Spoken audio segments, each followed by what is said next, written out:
নমস্কার। আজ কাকলির রান্নাঘরে স্পেশাল ডিশ মটন। এই মটন হচ্ছে অনেকক্ষণ ধরে কষাচ্ছি,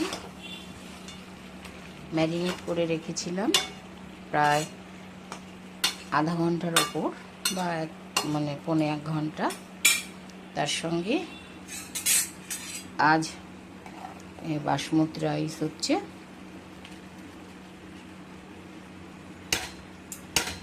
মটনের সঙ্গে গরম গরম। তার সঙ্গে টক ডাল হয়েছে, এঁচোড়ের তরকারি, আলু ভাজা রসুন দিয়ে, আর আমড়ার চাটনি। আজ খুব সুন্দর রোদ্দুর।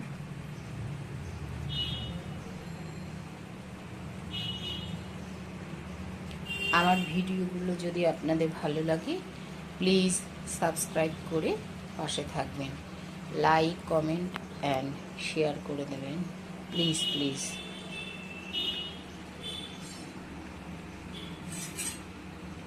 আর ভিডিওগুলো দেখার জন্যে থ্যাংক ইউ।